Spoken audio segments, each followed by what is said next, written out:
Hello everyone. आप सभी का फिर से स्वागत है। ये घटना चक्र साइंस का डिस्कशन है। हम लोग केमिस्ट्री को डिस्कस करें। केमिस्ट्री में आज का टॉपिक है खाद्य संरक्षण, पोषण, औषधि आदि। सबसे पहले इसके बारे में डिस्कस करेंगे, इसके बाद इस पर आधारित अब तक जितने भी प्रश्न पूछे गए उन सभी प्रश्नों को एनालिसिस करेंगे। डिस्कशन को स्टार्ट करने से पहले मैं बता दूं कि इसका पीडीएफ अवेलेबल है। अगर आपको पीडीएफ चाहिए तो Telegram channel, Telegram quiz group या चैनल के कम्युनिटी बॉक्स में जाइए, वहां पर इसके रिगार्डिंग में इंफॉर्मेशन को अपडेट कर दिया गया है। तो चलिए स्टार्ट करते हैं। सबसे पहले हम लोग जो है खाद्य संरक्षण के बारे में डिस्कस करेंगे। तो खाद्य संरक्षण क्या है? वह प्रक्रिया जिसके द्वारा भोजन को कम समय या अधिक समय के लिए खराब होने से सुरक्षा प्रदान की जाती है। इसके द्वारा भोजन के रंग, स्वाद और पोषक तत्वों को भी यथासंभव संरक्षित रखा जाता है। क्या कहते हैं? उसको कहते हैं खाद्य संरक्षण। खाद्य संरक्षण के कुछ सिद्धांत हैं, इसके सिद्धांतों को देखेंगे। तो देखिए, खाद्य या भोजन संरक्षण के जो सिद्धांत हैं वो निम्न हैं। जैसे पहला है सूक्ष्म जीवाणुओं को नष्ट करना, दूसरा है सूक्ष्म जीवाणुओं की अभिक्रिया को रोकना या उसमें विलंब उत्पन्न करना, तीसरा एंजाइमों की अभिक्रिया को रोकना। याद रखिएगा। ठीक है, दूध को उबालकर उसके सूक्ष्म जीवाणुओं को नष्ट किया जाता है। कई बार केवल कम समय के लिए ताप देकर, टेम्परेचर देकर उन सूक्ष्म जीवाणुओं को नष्ट किया जाता है जो खाद्य पदार्थ को खराब कर सकते हैं। डिब्बा बंद करने की प्रक्रिया में डिब्बे के अंदर डाले जाने वाले भोज्य पदार्थ को उच्च तापमान में गर्म किया जाता है, हाई टेम्परेचर पर गर्म किया जाता है ताकि उसमें सूक्ष्म जीवाणु विकसित ना हो सके। देखिए, छिला हुआ सेव, छिला हुआ जो एप्पल होता है बिना छिले हुए सेव के तुलना में जल्दी खराब हो जाता है। यानी जो छिले हुए एप्पल होते हैं ये जल्द खराब हो जाते हैं। ऐसा इसलिए होता है क्योंकि सेव का जो छिलका होता है उसका सुरक्षा आवरण होता है जो सूक्ष्म जीवाणुओं को सेव के भीतर प्रवेश करने से बचाता है। इसी प्रकार अखरोट तथा अंडों के छिलके, फल और सब्जियों के छिलके सुरक्षा आवरण का काम करते हैं और ये सूक्ष्म जीवाणुओं की अभिक्रिया में विलंब उत्पन्न करते हैं, यानी भोज्य पदार्थों को खराब होने की प्रक्रिया को मंद कर देते हैं। तापमान को कम करने, टेम्परेचर को कम करने या भोजन को फ्रीजिंग करने के द्वारा भी सूक्ष्म जीवाणुओं की अभिक्रिया को जो है लंबित किया जा सकता है। इससे भोजन का संरक्षण संभव हो पाता है। फ्रीजिंग किया हुआ भोजन ताजे भोजन के तुलना में अधिक समय तक खाने योग्य रह सकता है। यह इसलिए क्योंकि सूक्ष्म जीवाणु कम तापमान पर मतलब कि लो टेम्परेचर पर अभिक्रिया नहीं कर पाते हैं। कुछ रसायन जैसे सोडियम बेंजोएट तथा पोटेशियम मेटाबाइसल्फर भी सूक्ष्म जीवाणुओं के विकास को रोकने में सहायक होते हैं। इन रसायनों को परिरक्षक कहते हैं। एंजाइमों के कारण भी भोजन खराब होता है। ये भोजन में प्राकृतिक रूप से विद्यमान होते हैं। एक कच्चे केले को, जो कच्चा केला होता है, कुछ दिनों के लिए रख दिया जाए तो केला पक जाएगा, पीला हो जाएगा और फिर ये सड़ने लगेगा। यह सब एंजाइमों के कारण होता है। यदि एंजाइमों की अभिक्रिया को रोक दिया जाए तो खाद्य पदार्थ सड़ने से बच जाएगा। इसके बाद औषधियों के बारे में डिस्कस करेंगे। तो ये अगर बात करें तो रासायनिक पदार्थ जिनका प्रयोग रोगों के निदान, दर्द निवारण, ठीक है, याद रखिएगा, रासायनिक पदार्थ जिनका प्रयोग रोगों के निदान, दर्द निवारण आदि में प्रयोग किया जाता है, औषधियां यानी मेडिसिन कहलाती हैं। औषध को चिकित्सा विज्ञान में उनकी क्रिया के आधार पर वर्गीकृत किया जाता है। पहला ज्वर नाशक। तो अगर बात करें तो वह रासायनिक पदार्थ जिनका प्रयोग उच्च ज्वर में यानी फीवर में ताप कम करने के लिए, टेम्परेचर को कम करने के लिए किया जाता है, ज्वर नाशक कहलाता है। जैसे कि एस्पिरिन, पैरासीटामोल तथा फिनएसिटिन। दूसरा है पीड़ाहारी या दर्दनाशक। देखिए, औषध जो बिना बेहोशी, मानसिक उलझन या अन्य तंत्रिकीय कुप्रभाव के दर्द को कम कर देती है, दर्दनाशक कहलाती है। इन्हें दो वर्गों में विभक्त किया जा सकता है। पहला अनिद्राकारी औषध, दूसरा है निद्राकारी औषध। अनिद्राकारी दर्दनाशक जो है एस्पिरिन तथा पैरासीटामोल अति लोकप्रिय अनिद्राकारी दर्दनाशक है। वही निद्राकारी पीड़ाहारी जो है औषध, जो जब सूक्ष्म मात्रा में इसे प्रविष्ट कराई जाती है तो दर्द कम करती है तथा निद्रा उत्पन्न करती है, यानी सोने का मन करता है। निद्राकारी ये पीड़ाहारी कहलाती है, जबकि अधिक मात्रा में यह जो है आलसीपन, कोमा और यहां तक कि मृत्यु तक हो सकती है। निद्राकारी पीड़ानाशक मुख्यतः अफीम उत्पाद जैसे मॉर्फिन, कोकीन और हेरोइन होते हैं तथा ये आदत निर्माणक होते हैं। यह निद्राकारी ओपिएट कहलाते हैं क्योंकि ये अफीम से प्राप्त होते हैं। इसके बाद है पूर्तिरोधी। वे रसायन जो सूक्ष्म जीवों को मारते हैं या उनकी वृद्धि को रोकते हैं पूर्तिरोधी कहलाते हैं। पूर्तिरोधी जीवित ऊतकों को हानि नहीं पहुंचाते हैं। इनका प्रयोग कटने तथा घावों पर किया जा सकता है। पूर्तिरोधियों के सामान्य उदाहरण हैं, याद रखिएगा क्या क्या उदाहरण है, तो मर्क्यूरोक्रोम, इसके बाद है बोरिक अम्ल, आयोडोफॉर्म, पोटेशियम परमैंगनेट आदि। इसके बाद है विसंक्रामक। वे रसायन जो जीवाणुओं या मतलब कि सूक्ष्म जीवों को शीघ्रता से नष्ट कर देते हैं, खत्म कर देते हैं, विसंक्रामक कहलाते हैं। इनका प्रयोग उपकरणों, बर्तनों, फर्श, सैनिटरी फिटिंग आदि के विसंक्रमण में किया जाता है। यह जीवित ऊतकों के लिए हानिप्रद होते हैं तथा त्वचा पर प्रयुक्त ये नहीं किए जाते हैं, जैसे कि phenol, methyl phenol, hydrogen peroxide, chlorine, bleaching powder, sulphur dioxide आदि। इसके बाद है प्रशांतक। वे रसायन जिनका प्रयोग मानसिक तनाव को कम करना और साथ को दूर करने में, टेंशन को कम करने में किया जाता है, प्रशांतक कहलाते हैं। ये औषध केंद्रीय तंत्रिका तंत्र पर कार्य करते हैं तथा उन मरीजों को दिए जाते हैं जिनमें अति तनाव, अवसादी तथा हिंसक गुण होते हैं। रेजरपाइन एक प्रबल प्रशांतक है जिसे रावोल्फिया सर्पेंटाइना पौधे से क्या किया जाता है, इकट्ठा किया जाता है, पृथक किया जाता है। बार्बिट्यूरिक अम्ल इसके व्युत्पन्न जैसे ल्यूमिनल, सेकोनल आदि अन्य प्रशांतक औषध हैं। प्रतिजैविक के बारे में अगर बात करें तो प्रतिजैविक वे रासायनिक पदार्थ होते हैं जो जीवित कोशिकाओं से प्राप्त या निर्मित होते हैं तथा सूक्ष्म जीवों को जीवित प्रक्रियाओं को बाधित करते हैं और उन्हें नष्ट कर देते हैं। याद रखिएगा, यहां से बहुत बार प्रश्न पूछा गया है कि प्रतिजैविक पेनिसिलिन की खोज किसके द्वारा, कब और कैसे की गई थी। तो पेनिसिलिन की खोज अलेक्जेंडर फ्लेमिंग के द्वारा 1929 में कवक पेनिसिलियम नोटेटम से की थी। किसे? पेनिसिलियम नोटेटम से। सल्फा ड्रग्स क्या है, इसके बारे में अगर बात करें तो औषधों का वह समूह जो कि सल्फेनिलामाइड से व्युत्पन्न होते हैं, सल्फा ड्रग्स कहलाते हैं। तो सल्फेनिलामाइड से ये मतलब कि व्युत्पन्न होते हैं, यही सल्फा ड्रग्स कहलाते हैं। सल्फाडाइजिन, सल्फाडाइजिन यह सबसे अधिक प्रयोग की जाने वाली सल्फा ड्रग्स है। यह लगभग सभी प्रकार के कॉक्सस संक्रमणों में प्रभावकारी है। इसका प्रयोग पेचिश, मूत्र व श्वसन संक्रमणों के उपचार के लिए जो है किया जाता है। इन जैसे रोगों के निदान में इसका प्रयोग किया जाता है। इसके बाद है बेहोशी कारक। ये क्या है? तो वे औषध जो सभी प्रकार के कोशिकाओं, प्रमुखतः नर्वस सिस्टम यानी तंत्रिका तंत्र के जैव कार्यों के प्रति अचेतना उत्पन्न करते हैं, बेहोशी कारक कहलाते हैं, यानी बेहोश हो जाते हैं।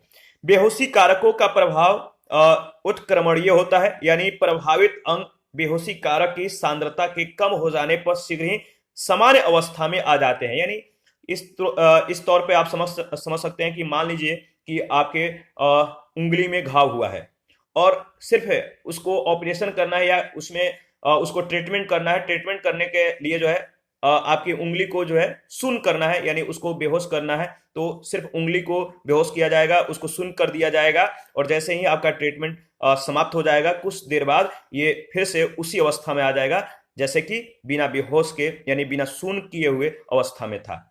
तो इस तरह से किया जाता है। खाद्य परिरक्षक, इसके बारे में अगर बात करें तो वे रासायनिक पदार्थ होते हैं जिनका प्रयोग भोजन की रक्षा जीवाणुओं, ईस्ट तथा कवक से करने में किया जाता है। कुछ सामान्य प्रयुक्त खाद्य परिरक्षक निम्नलिखित हैं, इसको याद रखिएगा। पहला क्या है? देखिए, अगर बात करें तो पहला है सोडियम मेटाबाइसल्फाइड। सोडियम मेटाबाइसल्फाइड, इसका प्रयोग जैम, सॉस और अचारों के परिरक्षण में किया जाता है। दूसरा है सोडियम बेंजोएट। यह सर्वाधिक प्रयुक्त मतलब कि सोडियम जो बेंजोएट है, यह सबसे ज्यादा प्रयोग करने वाला या किए जाने वाला परिरक्षक है, जिसका प्रयोग मृदु पेय तथा अम्लीय भोजन तथा अचार में किया जाता है। तीसरा है सार्विक अम्ल तथा इसके लवण। देखिए, सोडियम तथा पोटेशियम सार्बेट का अत्यधिक प्रयोग कुछ भोज्य पदार्थों में ईस्ट तथा फफूंदी की वृद्धि को रोकने के लिए किया जाता है, जैसे चीज, पक्का खाना, अचार, कुछ मांस व मछली उत्पाद। इसके बाद है एपोक्साइड। एपोक्साइड क्या है? एथिलीन तथा प्रोपिलीन एपोक्साइड कम नमी युक्त पदार्थ, जो खाद्य पदार्थ होते हैं, कम नमी युक्त खाद्य पदार्थ के लिए बहुत बढ़िया परिरक्षक है तथा शुष्क फल, मसालों आदि के परीक्षण में ये काम आते हैं। इस पर आधारित पहला प्रश्न है, फलों और सब्जियों में मोम पायसन वैक्स इमल्सन का उपयोग किया जाता है, क्यों? फलों और सब्जियों में मोम पायसन का प्रयोग किया जाता है, क्या कारण है? कारण है उनका भंडारण जीवन काल बढ़ाया जाए, उनको खराब होने से अधिक समय तक जो है मतलब कि बचाया जाए, अधिक समय तक उन्हें ताजे रखा जाए, यही कारण होता है। बी ऑप्शन इसका सही जवाब है। देखिए, वैक्स जो इमल्सन है या मोम पायसन है, फलों और सब्जियों पर कृत्रिम मोम पदार्थ का लेपन या परत चढ़ाने की प्रक्रिया है। इसका प्राथमिक उद्देश्य फलों या सब्जियों में नमी या जल के क्षरण को रोकना और उनके संग्रहण काल में वृद्धि करना है। सेकंड प्रश्न है, निम्न पदार्थों में कौन सा पदार्थ खाने की वस्तुओं के परिरक्षण में प्रयोग होता है? निम्न पदार्थों में कौन सा पदार्थ खाने की वस्तुओं के परिरक्षण में प्रयोग होता है? तो इसका सही जवाब हो जाएगा सोडियम बेंजोएट। कुछ ही सेकंड पहले डिस्कस किया था हम लोगों ने।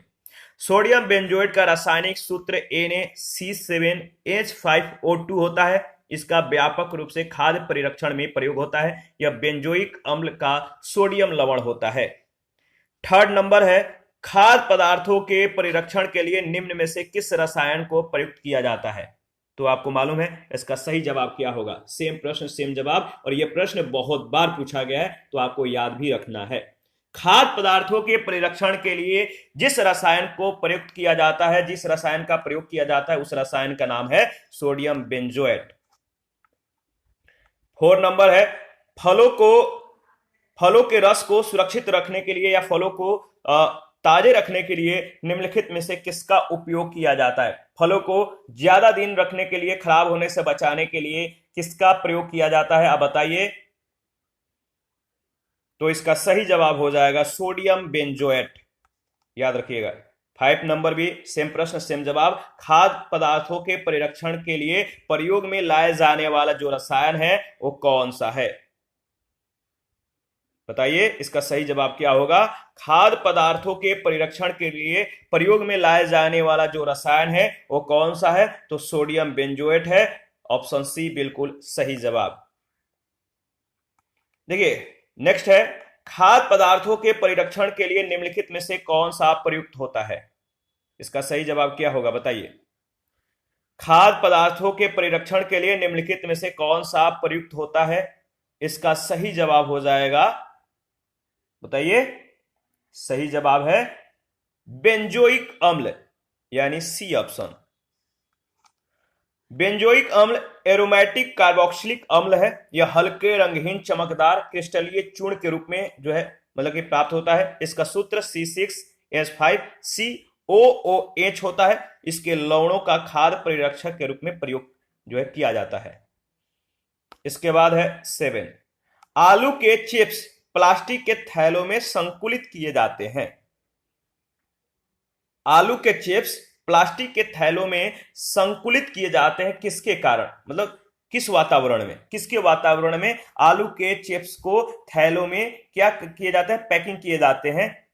यानी इस प्रश्न को सरल भाषा में समझने की कोशिश कीजिएगा तो पूछने का मतलब यह है कि आलू के जो चिप्स के प्लास्टिक होते हैं वो फूले होते हैं, उनमें जो गैस भरा होता है, किसका गैस, यानी कौन सा गैस भरा जाता है? तो याद रखिएगा, बहुत ही महत्वपूर्ण प्रश्न है, बहुत बार पूछा गया है। नाइट्रोजन गैस भरा जाता है। ऑप्शन ए बिल्कुल सही जवाब है। नाइट्रोजन गैस ऑक्सीजन की अपेक्षा कम क्रियाशील होती है, जो ऑक्सीकरण की प्रक्रिया को रोकती है, जिससे जीवाणु और दूसरे कीटाणु नहीं बढ़ते। इसीलिए आलू के चिप्स प्लास्टिक के थैलों में नाइट्रोजन वातावरण में संकुलित किए जाते हैं। प्रश्न संख्या 8 है, पूछा गया है कि भोजन में मोनोसोडियम ग्लूटामेट का उपयोग किया जाता है। भोजन में मोनोसोडियम ग्लूटामेट का उपयोग किया जाता है किसके लिए? तो स्वाद बढ़ाने में और सुरक्षित रखने में, यानी बी और सी इसका सही जवाब हो जाएगा। ठीक है, अगर बात करें तो मोनोसोडियम ग्लूटामेट ग्लूटामिक अम्ल का सोडियम लवण है। यह प्राकृतिक रूप से अनेक खाद्य पदार्थों जैसे टमाटर, पनीर आदि में पाया जाता है। याद रखिएगा, भोजन में मोनोसोडियम ग्लूटामेट का उपयोग स्वाद बढ़ाने और उसे सुरक्षित रखने में किया जाता है। आगे बढ़ते हैं, नेक्स्ट प्रश्न 9 नंबर। ये पूछा गया कि शीत प्रकोष्ठ में फल भंडारण दीर्घ भंडारण जीवन देता है, क्यों? शीत प्रकोष्ठ के जो शीत प्रकोष्ठ होता है या कोल्ड स्टोरेज होते हैं, फल भंडारण दीर्घ भंडारण जीवन देता है, क्यों? इसका सही जवाब क्या होगा? शीत प्रकोष्ठ में फल भंडारण दीर्घ भंडारण जीवन देता है क्योंकि, याद रखिएगा, श्वसन दर का ह्रास होता है, यानी सी ऑप्शन बिल्कुल सही जवाब है। फसल कटाई के बाद भी फसल श्वसन करते हैं और ऑक्सीजन का उपभोग करते हैं। श्वसन की दर जितनी अधिक होगी, फलों के पकने और उनके क्षय होने की दर भी उतनी तेज होगी। शीत प्रकोष्ठ में कम ऑक्सीजन और कम श्वसन दर वाली परिस्थितियों में फलों को अधिक समय तक जो है संरक्षित किया जा सकता है। आगे बढ़ते हैं, प्रश्न संख्या 10 है, प्रशीतक खाद्य परिरक्षण में मदद करता है। जो प्रशीतन या प्रशीतक होता है खाद्य परिरक्षण में मदद करता है, किस रूप में मदद करता है आप बताइए? तो प्रशीतन खाद्य परिरक्षण में जो मदद करता है, जैव रासायनिक अभिक्रियाओं की दर को कम करके, बी ऑप्शन इसका सही जवाब है। प्रशीतन का कार्य खाद्य पदार्थों को जीवाणु मुक्त करना नहीं है। अत्यधिक ठंड की स्थिति में भी जीवाणु, यीस्ट आदि की वृद्धि या एंजाइमों की क्रिया रोकी नहीं जा सकती। यद्यपि अत्यधिक प्रशीतन की स्थिति सूक्ष्म जीवों की वृद्धि की गति को सीमित कर सकती है। 11 नंबर है, निम्नलिखित में से कौन सा सामान्य प्रशीतक है जिसको घरेलू प्रशीतित्रों में प्रयुक्त किया जाता है? घरेलू मतलब कि प्रशीतक के रूप में प्रयुक्त किया जाता है। वह कौन सा सामान्य प्रशीतक है जिसको घरेलू प्रशीतक में प्रयोग किया जाता है? तो वह है फ्रेऑन। याद रखिएगा, सी ऑप्शन। घरेलू प्रशीतकों में प्रयुक्त सामान्य प्रशीतक फ्रेऑन है। क्या है? फ्रेऑन है। प्रश्न संख्या 12, निम्नलिखित में से किसमें ट्राइक्लोसन के विद्यमान होने की सर्वाधिक संभावना है जिसके लंबे समय तक उच्च स्तर के प्रभावन में रहने को हानिकारक माना जाता है? निम्नलिखित में से किसमें ट्राइक्लोसन के विद्यमान होने की सर्वाधिक संभावना है जिसके लंबे समय तक उच्च स्तर के प्रभावन में रहने को हानिकारक माना जाता है? इसका सही जवाब हो जाएगा ऑप्शन डी, प्रसाधन सामग्री। डी बिल्कुल करेक्ट ऑप्शन है। ट्राइक्लोसन सामान्यतः प्रयुक्त होने वाला सूक्ष्म जीवरोधी यौगिक है जो टूथपेस्ट, डिटर्जेंट तथा साबुन इत्यादि में पाया जाता है। 2017 में यूएसएफडीए यानी US food and drugs administration की घोषणा के अनुसार ट्राइक्लोसन एंटीसेप्टिक उत्पादों के लिए सुरक्षित एवं प्रभावी नहीं है। 13 नंबर है, कच्ची चीनी को रंग विहीन करने के लिए जिस चारकोल का प्रयोग किया जाता है वह कौन सा है? कच्चे चीनी को रंग विहीन करने के लिए जिस चारकोल का प्रयोग किया जाता है वह चारकोल कौन सा है? किस चारकोल का प्रयोग किया जाता है बताइए, इसका सही जवाब क्या होगा? तो देखिए, अगर बात करें तो इसका सही जवाब हो जाएगा, बताइए, एनिमल चारकोल। एनिमल चारकोल इसका सही जवाब है। एनिमल चारकोल यानी जंतु चारकोल का उपयोग कार्बनिक पदार्थों के विरंजन में किया जाता है। कच्ची चीनी को रंग विहीन करने में यह प्रयुक्त होता है। शहद का प्रमुख घटक है। शहद का प्रमुख घटक क्या है? इसका सही जवाब हो जाएगा, शहद का प्रमुख घटक जो है वह है आपका फ्रक्टोज यानी फल शर्करा। शहद के प्रमुख घटकों में फ्रक्टोज 38.2 प्रतिशत, ग्लूकोज 31.3%, सुक्रोज 1.3%, माल्टोज 7.1% तथा जल 17.2% शामिल है। 15 नंबर है, निम्न में से सबसे मीठी चीनी है। सबसे मीठी चीनी कौन सी है? स्वीट शुगर कौन सी है? बहुत महत्वपूर्ण है, इसको याद रखिएगा। सही जवाब है फ्रक्टोज, ऑप्शन ए। सबसे मीठी चीनी फ्रक्टोज होती है। फ्रक्टोज एक प्राकृतिक मोनोसैकेराइड है जो लगभग सभी फलों, शहद और कुछ सब्जियों में पाया जाता है। फ्रक्टोज का अणुसूत्र C6H12O6 होता है। यह प्रकृति में पाई जाने वाली सबसे मीठी शर्करा है। आगे बढ़ते हैं नेक्स्ट। देखिए नेक्स्ट प्रश्न है 16 नंबर। नीचे दो कथन दिए गए हैं जिनमें एक को कथन ए, दूसरे को कारण आर कहा गया है। कथन ए कह रहा है कि सुक्रोज की अपेक्षा प्रतीप शर्करा अधिक मधुर होती है। कारण आर, प्रतीप शर्करा को सुक्रोज के जल अपघटन से प्राप्त किया जाता है। इन दोनों में से कौन सा कथन सत्य है? तो इन दोनों में से जो कथन सत्य है, ए और आर दोनों सही है, परंतु आर ए की सही व्याख्या नहीं करता। बी ऑप्शन इसका सही जवाब हो जाएगा। कैसे? तो देखिए, सुक्रोज के जल अपघटन से प्रतीप शर्करा इनवर्ट शुगर प्राप्त की जाती है, जो सुक्रोज की अपेक्षा अधिक मधुर होती है, मीठा होती है। प्रतीप शर्करा ग्लूकोज एवं फ्रक्टोज का मिश्रण है और इसकी अधिक मधुरता का कारण सुक्रोज का जल अपघटन नहीं बल्कि फ्रक्टोज के द्वारा प्रदत्त मिठास की उच्च मात्रा है। याद रखिएगा। इसके बाद अगर बात करें नेक्स्ट प्रश्न 17 नंबर है। कॉलम 1 कॉलम 2 के साथ आपको मिलान करना है, तो चलिए मिलान करते हैं। जैसे द्राक्षा शर्करा, इसका संबंध किससे है? द्राक्षा शर्करा का संबंध याद रखिएगा ग्लूकोज से है। फल शर्करा का संबंध फ्रक्टोज से है और दुग्ध शर्करा का जो संबंध है वो किससे है? लैक्टोज से है, लैक्टोज। और चीनी का संबंध किससे है? सुक्रोज। इसके बाद स्टीविया का जो संबंध है प्राकृतिक स्वीटनर। तो इसका सही जवाब किसमें दिया गया है? इसका सही जवाब हो जाएगा ऑप्शन सी। दोबारा से इसको रिवाइज कर लेते हैं ताकि आपको अच्छे से याद हो जाए। द्राक्षा शर्करा का संबंध ग्लूकोज से है। फल शर्करा, इसमें फ्रक्टोज होता है। दूध में लैक्टोज, चीनी सुक्रोज और स्टीविया प्राकृतिक स्वीटनर। इसके बाद है आपका प्रश्न संख्या 18। निम्नलिखित युग्मों में से कौन सही सुमेलित है? निम्नलिखित युग्मों में से कौन सही सुमेलित है? इसका सही जवाब क्या होगा? दीजिए। तो सही सुमेलन क्या है? कुट का प्रयोग करके सही बताइए, इसका सही जवाब क्या होगा? देखिए, चुकंदर का जो संबंध है, चुकंदर से क्या बनाया जाता है? चीनी। क्या यह सही है? बिल्कुल सही है। शहद का जो संबंध है ग्लूकोज और फ्रुक्टोज से है, बिल्कुल सही। कपास सेल्यूलोस और दूध लैक्टोस, यानी ये सभी सही हैं। डी सुमेलित है, डी ऑप्शन। चुकंदर से चीनी, शहद में ग्लूकोज और फ्रुक्टोज, कपास सेल्यूलोस और दुग्ध में लैक्टोस होता है। प्रश्न संख्या 19। बाजार में बिकने वाला एस्परेटम कृत्रिम मधुरक है। यह अमीनो अम्लों से बना होता है और अन्य अमीनो अम्लों के समान ही कैलोरी प्रदान करता है, फिर भी यह भोज्य पदार्थों में कम कैलोरी मधुरक के रूप में इस्तेमाल होता है। मतलब कि उसके इस इस्तेमाल का क्या आधार है? बताइए, उसके इस्तेमाल का क्या आधार है? तो इसका सही जवाब हो जाएगा एस्पेरेटम सामान्य चीनी से कई गुना मीठा होता है, कई गुना अधिक मीठा होता है। थोड़े से एस्पेरेटम में बने भोज्य पदार्थ ऑक्सीकृत होने पर कम कैलोरी प्रदान करते हैं, यानी इसका सही जवाब हो जाएगा ऑप्शन डी। एस्पेरेटम एक कृत्रिम मधुरक है। यह सुक्रोज या सामान्य चीनी के तुलना में लगभग 200 गुना अधिक मीठा होता है।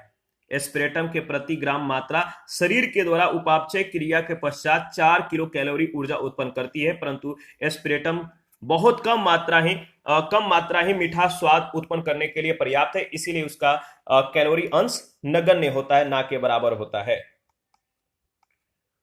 आगे बढ़ते हैं नेक्स्ट। प्रश्न संख्या 20। पूछा गया कि एस्पिरिन कहां से मिलती है? एस्पिरिन कहां से मिलती है? तो एक पेड़ से यह प्राप्त किया जाता है। एस्पिरिन पेड़ के लैटेक्स से प्राप्त होता है। एस्पिरिन किससे प्राप्त होता है? पेड़ के दूध से, जो एंटीपायरेटिक के रूप में ज्वर होने पर दी जाती है। यह वेदना निवारक का भी कार्य करती है। एस्पिरिन को एसिटिल सैलिसिलिक एसिड के नाम से भी जाना जाता है। 21 नंबर, सेम प्रश्न सेम जवाब। एस्पिरिन है। एस्पिरिन क्या है? एस्पिरिन क्या है? तो याद रखिएगा एस्पिरिन एंटीपायरेटिक है, यानी बी ऑप्शन इसका सही जवाब है। 22 नंबर, एंटीबायोटिक्स अधिकांशतः प्राप्त होते हैं किन से? एंटीबायोटिक्स ज्यादातर किससे प्राप्त किया जाता है? सही जवाब है एंटीबायोटिक्स अधिकांशतः जीवाणुओं से प्राप्त होते हैं, यानी सी ऑप्शन इसका सही जवाब है। वर्तमान में उपलब्ध अधिकतर एंटीबायोटिक्स अधिकांशतः जीवाणुओं से प्राप्त होते हैं। 23 नंबर है, निम्नलिखित में से एंटीबायोटिक है, निम्न में से कौन सा एंटीबायोटिक है? तो अगर बात करें तो प्रतिजैविक यानी एंटीबायोटिक एक प्रकार के रासायनिक पदार्थ है जिनका निर्माण कुछ सूक्ष्म जीवित या सूक्ष्म जीवों के द्वारा होता है। यह अन्य रोग उत्पन्न करने वाले सूक्ष्म जीवों की वृद्धि को मंद कर सकते हैं, उन्हें मार सकते हैं। पेनिसिलिन सामान्य रूप से प्रयोग में लाया जाने वाला एंटीबायोटिक है और सल्फाडायाजिन भी एक प्रतिजैविक है। तो इसका पेनिसिलिन और सल्फाडायाजिन यानी ई ऑप्शन इसका सही जवाब है। एंटीबायोटिक औषधि का एक उदाहरण है। एंटीबायोटिक औषधि का जो उदाहरण है क्या है? तो इसका सही जवाब हो जाएगा पेनिसिलिन। दिए गए विकल्प में पेनिसिलिन प्रतिजैविक है। एस्पिरिन तथा पैरासीटामोल पीड़ानाशक और ज्वरनाशक औषधियां हैं, दवा है, जबकि क्लोरोक्विन मलेरिया रोधी औषधि है। 25 नंबर है, निम्नलिखित में से कौन सा सुमेलित नहीं है? कौन सा सुमेलित नहीं है? तो देखिए यहां पर सी ऑप्शन में पूर्तिरोधी का संबंध एस्पिरिन से दिया गया, जो कि सुमेलित नहीं है। सी ऑप्शन इसका सही जवाब हो जाएगा। एस्पिरिन जिसे एस्पिरिन जिसे एसिटिल सैलिसिलिक एसिड भी कहते हैं, यह एक सैलिसिलेट औषधि है। क्या है? यह एक सैलिसिलेट औषधि है जो अक्सर हल्के दर्दों से छुटकारा पाने के लिए दर्द निवारक के रूप में काम आता है, ज्वर शामक के रूप में और शोथ निरोधी दवा के रूप में प्रयोग लाई जाती है। इसका उपयोग पूर्तिरोधी एंटीसेप्टिक के रूप में नहीं होता है। 26 नंबर है, निम्नलिखित में से कौन सा युग्म सही सुमेलित नहीं है? कौन सा युग्म सही सुमेलित नहीं है? तो यहां पे एस्पिरिन का संबंध निश्चेतक से दिया गया, जो कि सही सुमेलित नहीं है। याद रखिएगा क्लोरोमाइसेटिन का संबंध टाइफाइड नासी से है। क्लोरोमाइसेटिन का संबंध टाइफाइड नासी से है। क्रिस्टल वायलेट का संबंध पूर्तिरोधी, क्विनिन का संबंध मलेरिया रोधी और एस्पिरिन दर्द निवारक के रूप में उपयोग किया जाता है। 27 नंबर है, निम्नलिखित में से कौन सा एक शांति कारक औषधि के रूप में प्रयुक्त होता है? निम्नलिखित यौगिकों में से कौन सा एक शांति कारक औषधि दवा के रूप में प्रयुक्त होता है, प्रयोग किया जाता है? तो है potassium bromide, option A. Potassium bromide एक लवण है जिसका शांति कारक औषधि के रूप में भी प्रयोग किया जाता है। इसका प्रयोग व्यापक रूप से मिर्गी रोग के उपचार में भी होता है। प्रश्न संख्या 28 है, निम्नलिखित में से कौन सा रक्त के हीमोग्लोबिन के साथ अनुत्क्रमणीय संश्लिष्ट बनाता है? निम्नलिखित में से कौन सा रक्त के हीमोग्लोबिन के साथ अनुत्क्रमणीय संश्लिष्ट बनाता है? तो इसका सही जवाब हो जाएगा कार्बन मोनोऑक्साइड। सी ऑप्शन बिल्कुल करेक्ट ऑप्शन है। आगे बढ़ते हैं, इसके बारे में 2-4 पॉइंट है, डिस्कस कर लेते हैं। कार्बन मोनोऑक्साइड एक अत्यंत ही जहरीली और प्राणघातक गैस है। ऊंची सांद्रता में यह मनुष्य और जानवरों के लिए विषाक्त होती है। रक्त के हीमोग्लोबिन पर इस गैस की क्रिया से कार्बोक्सिक हीमोग्लोबिन बन जाता है, जिससे रक्त गाढ़ा हो जाता है और रक्त प्रवाह रुक जाता है। परिणाम स्वरूप व्यक्ति की मृत्यु तक हो जाती है। 29, दूध को किस विधि से जो है होमोजिनाइज किया जाता है या एकरूप किया जाता है? दूध की वह कौन सी विधि है जिससे एकरूप किया जाता है या होमोजिनाइज किया जाता है? तो इसका सही जवाब क्या हो जाएगा? इसका सही जवाब हो जाएगा इसके वसा कणों को सेंट्राफ्यूज की सहायता से सूक्ष्म आकार में बदला जाता है। सी ऑप्शन इसका सही जवाब है। इसके बारे में एक बार डिस्कस कर लेते हैं। देखिए अगर बात करें तो याद रखिएगा होमोजिनाइज जो है, इस प्रक्रिया के द्वारा दूध के जो क्रीम होते हैं, दूध के क्रीम में उपस्थित वसा कणों को सूक्ष्म सूक्ष्म आकार में परिवर्तित किया जाता है जिससे वह दूध में समान रूप से वितरित रह सके। इस प्रक्रिया के द्वारा दूध की क्रीम इकट्ठी होकर ऊपरी सतह पर नहीं आती है और दूध का गाढ़ापन और प्रकृति एकरूप हो जाती है। प्रश्न संख्या 30, लौंग के तेल का निम्नलिखित में से कौन सा एक प्रमुख घटक है? लौंग के तेल का निम्नलिखित में से कौन सा एक प्रमुख घटक है? तो इसका सही जवाब हो जाएगा, बताइए, इसका सही जवाब हो जाएगा यूजेनाल, यानी बी ऑप्शन बिल्कुल करेक्ट ऑप्शन है। लौंग के तेल यानी क्लोव्स ऑयल का प्रमुख घटक यूजेनाल है और यह एक प्राकृतिक दर्द निवारक तथा एंटीसेप्टिक्स है। इसका उपयोग दांतों के दर्द को दूर करने में बखूबी रूप से किया जाता है। लौंग के तेल का उपयोग सौंदर्य प्रसाधन, साबुन तथा टूथपेस्ट निर्माण में भी किया जाता है। मेडागास्कर तथा इंडोनेशिया मुख्य लौंग तेल के उत्पादक देश हैं। 31, जेली बनाने के लिए निम्नलिखित में से कौन सा फल सर्वाधिक उपयुक्त है? जेली बनाने के लिए निम्नलिखित में से कौन सा फल सर्वाधिक उपयुक्त है? तो है आपका अमरूद, यानी सी ऑप्शन इसका सही जवाब हो जाएगा। पपीते में पपाइन नामक तत्व पाया जाता है जो जेलेटिन को सेट नहीं होने देता। यह जेली बनाने के लिए श्रेष्ठ फल नहीं है। आम और कैथे में पेक्टिन की उपस्थिति कच्चे और पूर्णतः परिपक्व होने पर निर्भर करती है, जबकि अमरूद में पेक्टिन की उपस्थिति के लिए शर्त अनिवार्य नहीं है। अतः अमरूद जेली बनाने के लिए उपयुक्त फल है। 32 है, कार्बनिक खाद्य हमारे लिए बेहतर माने जाते हैं क्योंकि, जो कार्बनिक खाद्य हैं ये हमारे लिए बेहतर माने जाते हैं क्योंकि वे क्या करते हैं? क्योंकि वे, याद रखिएगा, वे जो है बिना कृत्रिम खादों एवं कीटनाशकों के उपयोग के जो है उगाए जाते हैं, फसलों को बोए जाते हैं, वृद्धि किए जाते हैं, इसलिए ये हमारे लिए उपयोगी है। ठीक है, बेहतर माने जाते हैं। कार्बनिक खाद हमारे लिए बेहतर माने जाते हैं क्योंकि वे कृत्रिम खादों और कीटनाशकों के उपयोग के बिना उगाए जाते हैं।